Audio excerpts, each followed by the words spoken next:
Diputados y senadores del Congreso de la Nación, gobernadores, ministros de la Corte Suprema de Justicia, embajadores y quienes nos acompañan hoy en este recinto, nos reunimos aquí, como marca la Constitución Nacional, para comunicar el estado de nuestra nación a todo el pueblo argentino, que nos está mirando a lo largo y a lo ancho de todo el país. En el día de hoy se cumplen exactamente 82 días desde que asumimos el desafío de conducir la nación, en lo que es posiblemente el momento económico más crítico de su historia. Luego de más de 100 años de insistir con un modelo empobrecedor y habiendo olvidado casi por completo las ideas que hicieron grande nuestro país, los últimos 20 años han sido particularmente un desastre económico, una orgía de gasto público, emisión descontrolada que tuvo como resultado la peor herencia que ningún gobierno en la historia argentina haya recibido jamás. De hecho, los déficits gemelos que heredamos alcanzaron los 17 puntos porcentuales del PBI. Muchos de los datos económicos de la herencia que recibimos son públicos, desde el día 1 en que tomamos el mando del país. 5 puntos de producto de déficit fiscal en el Tesoro y 10 puntos de déficit cuasi fiscal generado por el Banco Central, sumando un total de 15 puntos de déficit consolidado. Una deuda descomunal con importadores y organismos multilaterales de crédito que nos dejaban al borde del default. Reservas netas negativas en el Banco Central por 11.200 millones de dólares. Precios de energía y transporte reprimidos en algunos casos hasta un quinto de su valor real. Y el dólar con una brecha del 200% entre el oficial y el paralelo. Una emisión desenfrenada en los últimos años de gobierno por 13 puntos del PBI, sumado a los más de 15 puntos del PBI que se habían emitido durante los primeros 3 años de gobierno. A su vez, durante la primera semana de diciembre, la inflación minorista corría a un ritmo del 3.700% anual. Durante la segunda se aceleró al 7.500% anual. Mientras que, para aquellos que consideran que estos números son una fantasía, la inflación del 52% mensual en mayorista implicaba una inflación anual del 17.000%. Números que cuadraban de modo perfecto con el sobrante monetario y el potencial de emisión derivado de los pasivos remunerados del BCRA. Entiendo que algunos políticos suman con dificultad, salvo que se trate de la propia. Por lo que pedirles que computen una función de crecimiento geométrico es un oxímoron para aquellos que no la han visto, no la ven y no la verán. Nada de todo esto es nuevo. Sin embargo, el desastre no termina ahí. En la medida que auditamos la Administración Pública Nacional y se van materializando algunos síntomas rezagados del caos económico que nos dejaron, vamos conociendo mayor profundidad el tamaño de la crisis que heredamos. Una crisis que está presente en todas las dimensiones de la vida de la sociedad. Tal vez el indicador más descarnado de la herencia que hemos recibido lo conocimos recientemente, al haberse hecho público el dato de que cerca del 60% de los argentinos se encuentran por debajo de la línea de pobreza. Sin embargo, para algunos pareciera que la pobreza apareció de un día para el otro. Les comento que el salario real resulta de la productividad marginal del trabajo, y que la misma viene dada por la acumulación del capital. Por ello, la tan mentada frase de combatiendo al capital atenta contra la inversión, reduce el stock de capital por habitante y, como consecuencia de ellos, los salarios reales. Esta locura a la que nos ha llevado el populismo ha hecho que el salario promedio en dólares al tipo de cambio paralelo, porque el precio es al que hay, sea de $300, cuando en la década de los 90 había llegado a los $1.800, que empresado en moneda de hoy serían $3.000. Esto es, el populismo nos quitó el 90% de nuestros ingresos, llegando a un nivel de locura tal donde un tercio de los trabajadores formales son pobres. Esto es un dato desgarrador que revela crudamente la brutalidad de la herencia que hemos recibido y los estragos que ha producido el famoso modelo del Estado presente, de ser el país más rico del mundo cuando abrazamos la idea de la libertad, a ser un país donde 6 de cada 10 argentinos son pobres, mientras la mayoría de los políticos, como muchos de ustedes, son ricos. A esta tragedia de la pobreza, que se ha multiplicado por 10 en los últimos 50 años, se le suman como problemas adicionales deudas sociales y problemas profundos en todas las dimensiones de la vida argentina. Una sociedad con cifras récord de indigencia y que al mismo tiempo nunca en su historia repartió tanta asistencia social como ahora, donde buena parte de esa asistencia funciona como botín de guerra para organizaciones de izquierda que le roban la plata a quienes dicen defender y atentan contra aquellos que la producen.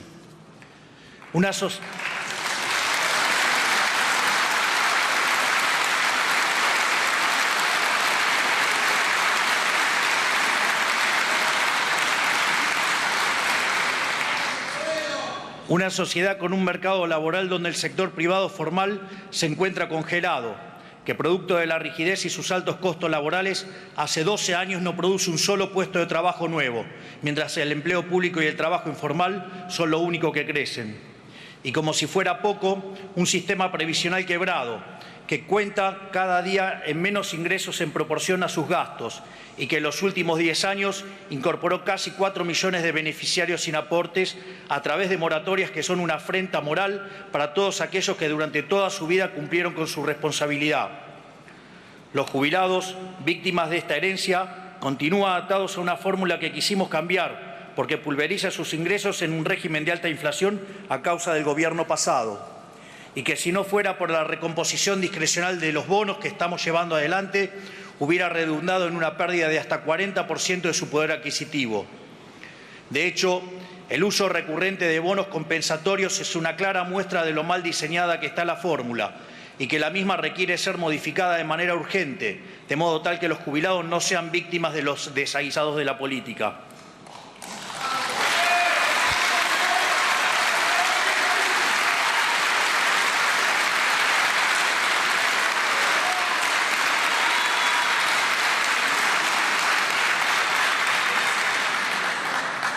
En materia de seguridad, nos encontramos con una sociedad abandonada a su suerte, ciudades enteras rehenes del narcotráfico, las calles tomadas por el caos y el desorden, ambos generados por las organizaciones de izquierda en su afán de extorsionar constantemente a los distintos gobiernos, un caos que la política alimentó durante los últimos 20 años para beneficio propio.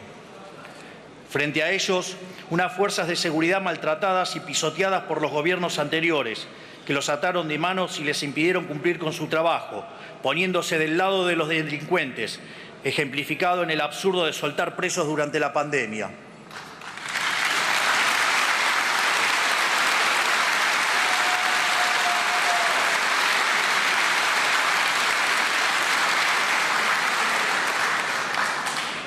En lo que respecta a la educación, una crisis que ya arrastra décadas, que es cada vez más profunda y que ha redundado en que hoy la mitad de los chicos de tercer grado no entiende que leen en Argentina y el 70% no puede resolver un problema de matemática básica. Esta es la realidad actual del país con más premios Nobel de la región, que supo ser en su pasado un faro de calidad educativa. El analfabetismo incipiente es a nuestra educación lo que la inflación es a nuestra economía. En el plano de la educación superior, la creación de universidades se ha convertido en un negocio más de la política y en los profesorados e institutos de formación docente proliferan currículas educativas de izquierda, abiertamente anticapitalistas y antiliberales, en un país en el cual lo que se necesita es más capitalismo y más libertad.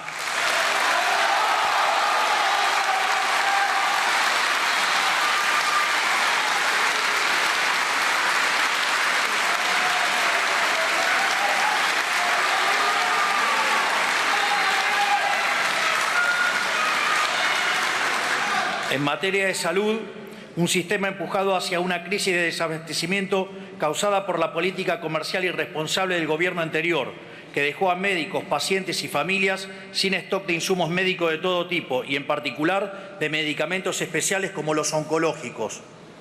Todo esto en el medio de la farsa del Estado te cuida durante la pandemia, donde si hubiéramos hecho las cosas como un país mediocre, hubiéramos tenido 30.000 muertos, de verdad, mientras que tuvimos 130.000 con el dolor enorme que ello significa.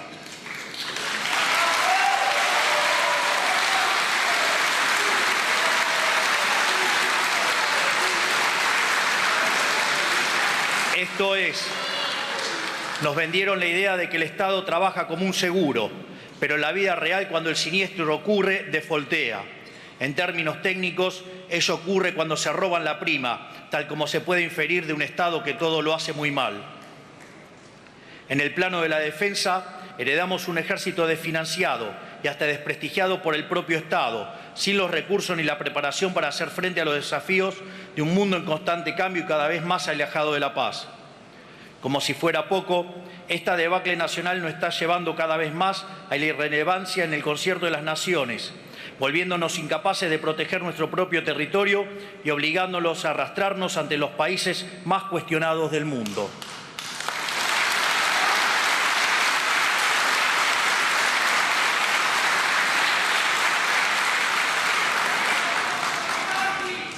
Esta es la realidad que nos dejaron a nosotros, que somos por derecho e historia uno de los países más importantes del mundo.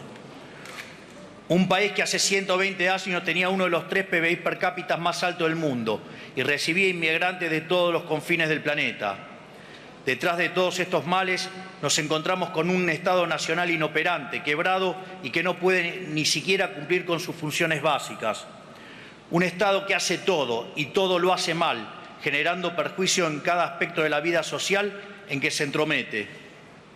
Tal como señalara Milton Friedman, nada bueno del Estado se puede esperar. Según el padre del monetarismo, existen 4 formas de gastar. Uno puede gastar el dinero propio en uno o en terceros, mientras que lo mismo se puede hacer con el dinero de otros.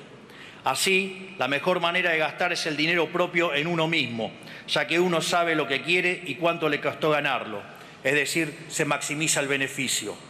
Por otra parte, cuando se gasta el dinero propio en otras personas, se minimiza el costo, mientras que cuando se gasta el dinero de otros en uno mismo, se cae en el despilfarro.